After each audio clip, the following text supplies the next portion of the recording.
Welcome back to another episode of the ACC Insider Podcast here on the field of 68. My name is Rob Dosser. I got Jeff Goodman with me, and if I look a little bleary-eyed, Jeff, it's because I am tired. I got off a flight about 3 hours ago. I was up at 5 a.m., 2.5 hours after I got back home from the Champions Classic in Atlanta. I flew all the way back to New Jersey, and You don't even know where yeah. you flew. You have I no don't idea. even know. We've been on the road so much. I don't know what my name is. I don't know where I am. I have no idea what day it is. I'm a lost soul right You know now. what you do know? You know what you do know? That Cooper Flag's pretty damn good after seeing him. Man.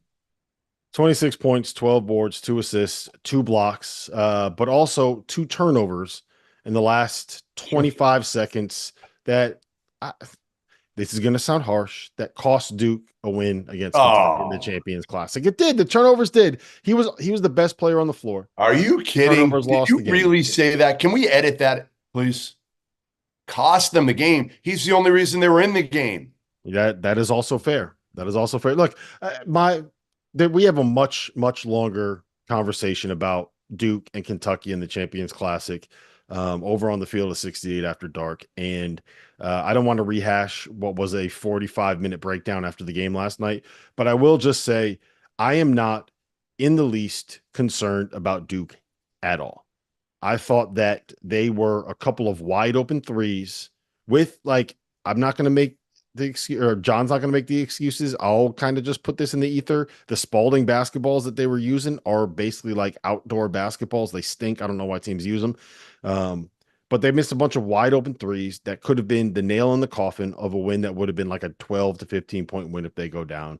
They don't go down. I think that if you tell John Shire you have a chance to be the top 20 team if you make two of these 8 wide open threes from the guys you want shooting threes, I think he takes that every single time. It is what it is. Kama Malawach dealt with cramps. That's when the comeback happened. It just, it's one of those things that happens in the world of college basketball. Duke can still win a national title. There's no doubt in my mind about that. They're a top 5 team in America.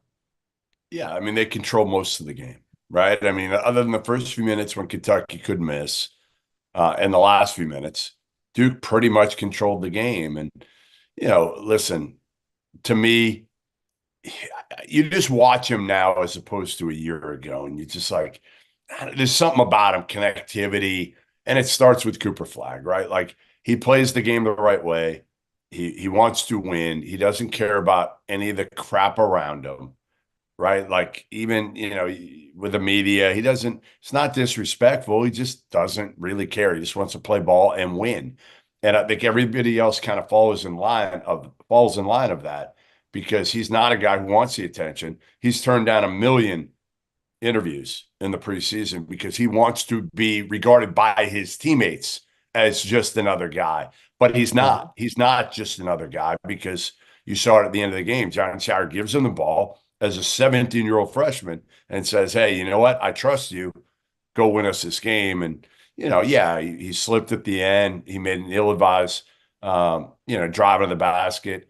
Um, but he's still a special player who, again, is only going to get better and better. Those plays that he didn't make, he'll probably make in January or February. Yep. 3 other games that I want to touch on that happened over the weekend since the last time that we spoke on this podcast. Wake Forest comes back from down double digits in the first half to beat Michigan 72-70. Hunter Salas still has not fully clicked into gear, but Cam Hildreth is playing well. Javon Spillers is playing well, and the Demon Deacons are 3-0 with a game against Xavier coming up at the weekend that I think is an important one for their tournament livelihood. That's probably too strong of a way to say it, but I think it's an important one for them, being able to put themselves in a position to get an at-large bid and get a good seed. Louisville loses by 22 at home to Tennessee. Again, we had a long conversation about this on Saturday night on the field of 68 after dark. I don't want to rehash the entire conversation, but suffice to say, I am not that concerned with Louisville.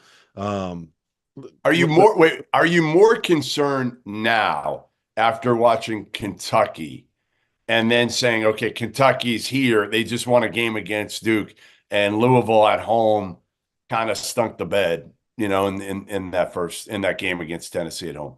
I am concerned about my preseason take that Louisville would be a better team than Kentucky. I'm not concerned about Louisville. I think that Kentucky is much, the way that I would phrase it is this: Kentucky looks like a top 15 in America, top 15 team in America. 10. I would say you got to Whereas put them in the top 10 today. you probably rank them in the top 10. I think that they, in actuality, they're more like a top 15-ish kind of a team. While Louisville looks like in my opinion, is probably still going to be a tournament team, but they don't look like a team that is going to be top 15, top 20 for a while. There's some things they have to work out. The short version of it is this, Jeff, and I said this on Saturday night. I think that they got the shots that they wanted early. Those shots did not go down. They have a bunch of guys on that team that were alphas at their last stop. And when you're an alpha on a basketball team and things aren't going well, your natural inclination is give me the ball. I'm going to go solve this problem for us. Turned into a lot of one-on-one stuff when they got frustrated. And the one team in the United States of America that you do not want to go try to play ISO ball against, hero ball against, is the Tennessee Volunteers. So I think that it was a rough first game, and it's one where I think there are teaching points that you can get out of it. And I'm still in on Louisville being a tournament team. I'm still in on them being like a top 30, 35-ish kind of a team. And I think that they learned sometimes you need to learn some hard truths. So I think Pat Kelsey will figure it out. Kansas 92, North Carolina 89 on Friday night. Carolina was down by 20, came all the way back, and was up. I think they held, it was an 87-83 lead with 138 on the clock. I think that's right. I'm not sure if those details are exactly correct, but they did all that. Carolina. Hey, speaking of Carolina, I just had a conversation with Roy Williams a few minutes ago, and he was down watching Charleston practice. I just had to go down there for a few minutes. And he told me, I don't know if he wants this out there, but I'm going to say it anyway. I know I do a lot of that, don't I? He said to me, they're a top 3 team in the country. Carolina? That's what he thinks. That's what he said. And I said, I think you're nuts. And he said, well, because I'm telling you, he goes, actually, I think they're top 4. But he goes, because it's you, I'm saying top 3 right now. He really is high on this Carolina team. And it was interesting, too. We were talking about the Carolina-Kansas game a little bit. And obviously, everybody wanted Roy to be there. And he didn't end up going. And, I think the main reason it sounded like, and again, I'm probably speaking for him a little bit here, but he didn't want to go to Fog Allen and cheer for Carolina. And he felt like, Carolina, they're all my guys. Hubert played for me. I recruited all those guys on the bench, the assistant coaches. So he didn't want to be disrespectful to the other place he coached, to Kansas, which I thought was the right way of doing it, right? Classy. And I think sometimes Roy gets some crap. The other thing he said to me, which was crazy, he's missed 1 Carolina home game since he retired. 1. And it was because he was like, what's that? I said, good for him. That's awesome. Good for him. We got to get him at some point. We'll get him. We'll try to get him on this pod because some of this stuff, again, fascinating. Another thing he told me, when he coached, he never looked at the score in the first half, never looked at it. And he goes, now as a fan, I'm literally looking at every possession. I'm looking at the scoreboard as a fan. He's just, I don't know, something about like, it's funny, those legends, they go from like coach and then it flips so quick, right? When they retire, like their world changes so fast. But Roy is one of the few that just became a fan, legitimately became a fan overnight. Yeah, it's cool to see, and I love seeing him in the stands there. We had a really good interview here with Jaylen Blakes from Stanford, who went from being a role guy, a bench player at Duke, to averaging 14 points and 5 assists in a 3-0 start for the ACC's Stanford Cardinal. I was able to catch up with Jaylen, who you'll be shocked to find out he's from North Jersey, and he is a Philly sports fan. Love to hear it. Let's get to that interview with Jaylen Blakes now. Now, let me welcome on to the ACC Insider Podcast, Stanford's own Jaylen Blakes. Jaylen, appreciate you being here, man. How you doing? I'm good. I'm glad to be here. I appreciate it. So I think the season is fair to say is off to a pretty good start for you guys. 3-0 as a team. Individually, you're averaging 14 points, 5 assists. Uh, on the season, 15 assists and just a single turnover. Can't get much better than that. Playing 28 minutes a night, I gotta imagine it feels good to be able to kind of get out there on the floor and like be the guy again. Yeah, it definitely feels good. Different role for sure, but I think it's just a good thing that we're starting out 3-0. I think it's a good thing for Stanford. It's a good thing for Coach Smith in this new era of Stanford basketball, and I'm just excited to keep it going. Obviously, it's a good start, but it's not a great start because we got a lot more to accomplish. It's not a great. Yeah, how does it get better than 3-0, Jaylen? How do you improve on that? 4-0. Yeah, there you go. Good answer. When you were so in high school, you went to Blair Academy, right? And I'm from Jersey, so I know all about Blair Academy. It's powerhouse program. I think you were ranked the number 2 player in the state of New Jersey coming out of high school, right? And that's at least what it says on your Stanford bio. I'm going to go ahead and trust your Stanford bio.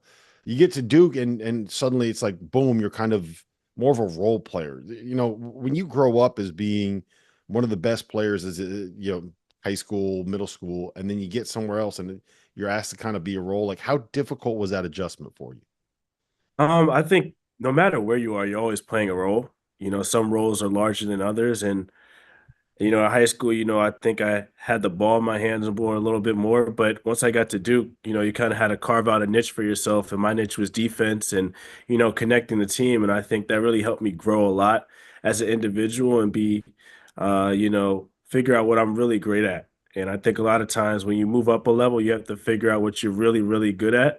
And then everything else will kind of come with time. And I think, going to Duke was a great experience. It really helped me evolve, learn from a lot of great players, a lot of great coaches, obviously, and I think it just really helped me improve my game. And it wasn't difficult; it was seamless transition because I knew what I was really, really good at was defense, and that's something that translate and it's translated here. Yeah. So you're kind of in a larger role now, right? At least on the offensive end of the floor. How's that adjustment kind of been for you, right? Getting more shots, getting more in the flow of the offense. Like, are you a point guard now? Is that what we're calling you? Point guard Jaylen Blakes?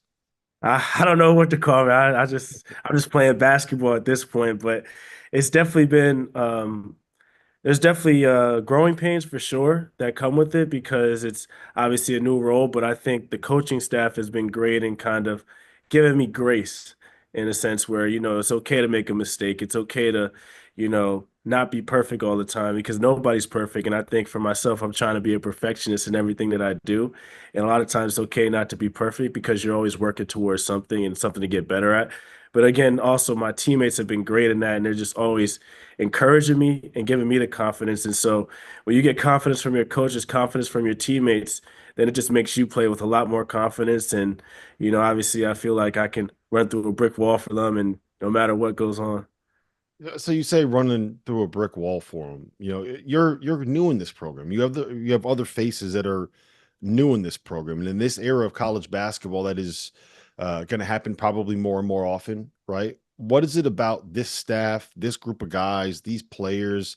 Maybe it's something within you. Like, why have you guys been able to get to that point this quickly? I think the coaching staff has done a great job. Immediately when we came in the summer, they spoke about our first goal is building team chemistry. And, the guys that were there but previously, we call them the hexagonal, the 6 guys that stayed, they kind of set the tone and set the culture for us. And everybody who came in, the transfers, the freshmen, everybody who came in kind of came in with the chip on our shoulder. And I think for us, I think everybody who's in this program, from the coaching staff to every single player, we all have something to prove. And I think for you look at the transfers who have come in, even Cole, who he didn't play basketball, previously, but he's playing now. He has something to prove as well. And I think even for all of us, the freshmen, a lot of them were underrated. So they have something to prove. All the transfers, even if you're transferring from mid-major to high major, you have something to prove that you belong at this level. And people that are transferring to high major, you feel like, all right, I have something else to prove. And even the people that stayed, they have something to prove. And I think that's something that this team is built on, and that's something that's kind of bonded us together is playing with the chip on our shoulder. When you see the same players in practice every single day, you guys are kind of running your offensive sets. Like you can say don't play the play defensively, right? But you're going to play the play defensively. Um, Once you kind of start playing these other teams, exhibitions, playing some real games, playing some of these early season games, and you start to play other teams, you see something different with guys. Who's impressed you? Who is through these first three games kind of done something or maybe played better than you expected them to play? I mean, you guys see it in the games, but I see it every day in practice. And I would say that I wouldn't say one person per one person. And I think that's the beauty of our team. When you look at the box score, you see there's a different leading scorer almost every game. And that just shows that, you know, we are a collective unit. It's no individual that's above the rest. Everybody is kind of working together. And I think when you look at everybody stood out in their own way. Even, people that may not have played as much per se, they've come in and brought great energy, from the starters. Obviously you see the shots going in, but everybody's done something that collectively has contributed to us being 3-0 at this point. You're good at this, man. I've given you a couple landmines, and you're just sitting there dodging them, man. It's not your first go around here, huh? No, no, no. I'm answering it honestly. Answering honestly. So you started at Duke, right? And you transferred to Stanford. And I believe, correct me if I'm wrong, when you initially chose Duke, it was over Stanford, Georgetown, and Texas. And the one line that I can see connecting all four of those universities is high academics. It's pretty clear to me that academics mattered when you got to, like, you're not just going to college to be a college basketball player. You're going to college to get a degree to further your education. Um, how much did that really play into your decision making process? And how have you been able to kind of balance? Let's be honest, man. There's a lot of guys that go play college basketball that aren't there for the academic side of it. How hard has it been for you to kind of balance those two things? Yeah, as you said, academics is extremely important. It's been important in my household. I got the brains from my mom. She kind of spoke about, being a good student before being a good basketball player. That's something that really resonated with me. She kind of spoke about the three things in life is just to be a good person, be a good student, and be a good basketball player.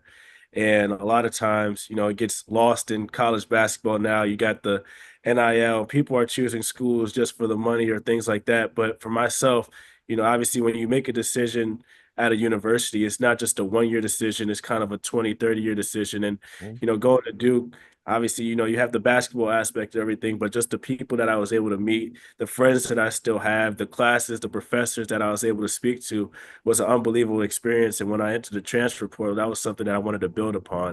And just coming here to Stanford, it's been a great opportunity. Obviously, I was a part of, an internship program in the summer that really delve me into different topics, venture capitalism, things like that, where you're not really getting that at other universities. And, that's just a testament of what Stanford was, Duke was. And obviously, a lot of times you can get so caught up in this basketball thing, but understanding basketball is only a small portion of who you are. And understanding that you're a lot bigger, you represent a university, and you can't just represent the university on the court, but in your day-to-day life and the people you interact with and just the conversations you have. I mean, there's a quote that Maya Angelou says, nobody will remember what you said or what you did, but they'll remember how you made them feel. And I think that's something that's extremely important to me. And when you're at this university, your mission is greater than just being a basketball player. You have to represent who you are in the university. Yeah, I'll be honest. I think that's the first time that somebody has quoted Maya Angelou on any of the Field of 68 podcasts that we've been doing. Well, so ball's going to stop bouncing for you eventually, right? What is Jaylen Blakes doing once the basketball is done? What do you want to do with the rest? You're going to have 60, 70 years of your life to live outside of basketball. What's it going to be? I got to figure that part out. I think myself, just focusing on basketball, but obviously there's going to be a lot of different aspects of my life. But I think for myself, it's just signing something that I'm passionate in, willing to work in, and, not in it for the money, but just in it because I feel a calling, a mission to do it. But, hopefully I have a nice family with it as well and just spend a lot of time with them as well. Yeah, it's interesting. You mentioned the networking part of it. I don't think people understand the value of being on a campus like Duke, like Stanford, with a lot of the minds there. You're probably going to school right now with a whole bunch of different people that are going to be very important in business, in industry, in tech. How do you kind of balance the athletics part of it and the amount of time that you have to put into, doing what you have to do to maintain your body and to be able to, keep your skills up with also being able to get out into the community and get out and experience the student body and get to know some of these other kids that are in in your grade. Yeah, I mean, it's definitely an adjustment. I went to boarding school in high school, so I was kind of used to the time management and everything like that. But for sure, obviously basketball, as I said previously, basketball is only one part of your life. And when you get so caught up on that, then you kind of lose touch with everything else. And I think for myself, I've done a good job of being present wherever I am. And a lot of times when you're walking around campus, just interacting with people, because something that I've learned is that as great as they are in their own respective expertise, they want to learn about how good you are in your expertise, and that's basketball. And a lot of times, so you kind of meld together in that, so you can speak about each other's expertise. And I think, if you could do it correctly, then you'll just be able to create friends and bonds that, will kind of reach a lifetime. And I think you just have to maximize the opportunity you have. It sounds like you've settled in pretty nicely there at Stanford. When you kind of look back on how the spring and the summer went, was there any difficulty in the process of going from Duke to Stanford, of going to a different school, going to a different basketball program? I think with anything new, you're obviously uncomfortable for sure. I was at Duke for 3 years, and coming to somewhere new, you're definitely uncomfortable, a little bit, a new place. But I think, as I said to my teammates, the coaching staff, and just the school in general, the weather, it made you feel very comfortable very quickly. And I think, the bonds that I've created thus far and will continue to grow, will just make this a great transition. And I'm extremely happy with the choice. All right. So you are a Jersey guy. I live in New Jersey now as well. So I have a Okay. couple of Jersey questions that I think I need to ask you just to kind of get a feel for who you are as a person. So let's All start with right. this. Giants, Jets, maybe Eagles. Fly, Eagles, fly. Go Birds, go Phils. Red October, Red October. Yeah, I didn't realize that. So Somerset is Philly country. No, no, my dad is from Philadelphia, so he kind of brainwashed me young. My family is big Eagles fans. Every Sunday, I got my Eagles jersey on, and it's a family event. All right, so that leads me into my next question. Who's the jersey? You're wearing the Eagles jersey. Is it Jalen Hurts? Are you a Saquon guy? Like who are you rocking right now? Back in the day, okay, back in the day, I had the Donovan McNabb, Asante Samuel There you back in go. the day. But right now, I think I'll rock with Jalen Hurts. I have a Super Bowl jersey. I think just his story is pretty incredible. So that's what I'm rocking with. Yeah, that's my son loves Jalen Hurts. That's we got the t-shirt jerseys and that turned into the regular jerseys and that turned he's got to get the Kelly Green jerseys and yeah, those things are not cheap. He's on the Uh, right track. At least he's an Eagles fan. yeah, yeah, right. Are they going to turn this thing around, man? Like this 7-2 start, it didn't look great early on, right? Yeah. The win on Sunday. I know you felt pretty good about that win on Sunday. I'm sure there's a Cowboys fan, somebody somewhere on that Stanford roster you could rub that win in a little Ryan bit. Argawal for sure. Ryan Argawal. He's a Cowboys fan. I had to rub it in a little bit. Yeah. Are you feeling good, man? Are they going to uh, let me ask you this. Put your football analyst hat on right now. What do the Eagles have to do to be able to get to a Super Bowl and maybe win one of these days? To be honest, I think we have to have that same mindset we had during the Super Bowl. I think a lot of times when you win, you can get complacent. And I think, for us, you just got to stay hungry and gritty. I think that's the mindset that they have to embody. And if they continue to do that, I think last year was kind of very disappointing, very demoralizing towards the end of the year, where they kind of just looked like dejected. But I think if we can continue to stay hungry and gritty, I know myself will appreciate it. The Philadelphia Eagles fans will appreciate it. And I think we will be rewarded with the Super Bowl because of it. Crazier fans, Duke fans or Philadelphia fans? Ah, I gotta say, boy, they're extremely passionate in their own way. I know that I know when you walk into Cameron wearing a Tar Heels jersey, you're gonna get scolded. If you walk into Link with a Cowboys jersey, you're gonna get scolded. So I guess it's the same. All I would say is that you're right about the Cameron thing. I think you might get a little more than scolded if you walk into to the link wearing a Dak Prescott jersey. Yeah, a little PG version, the PG version. All right. Based off of those last answers, I think I know what these next two are going to be. Is it Taylor ham or pork roll? So I don't eat pork. I'm a turkey bacon egg and cheese guy. Turkey bacon egg and cheese. I can't give you the answer. I stay away from that. I know what I'm good at, and that's not what I'm good at. The answer is pork roll for anybody that asks you in the future. Okay, I got Is it Italian ice or water ice? Italian ice. No, no, it's water ice, man. It's what Nah, I'm gonna have to develop some of this stuff in your Jaylen. Does, does Central Jersey exist? I live in Central Jersey, so of course. Okay, that's a good answer right there. Yes, Central Jersey does exist. And last one I got for you. At what age did you learn to pump your own gas? So I got my license. I didn't learn until I got to North Carolina. So college. So a little disappointing.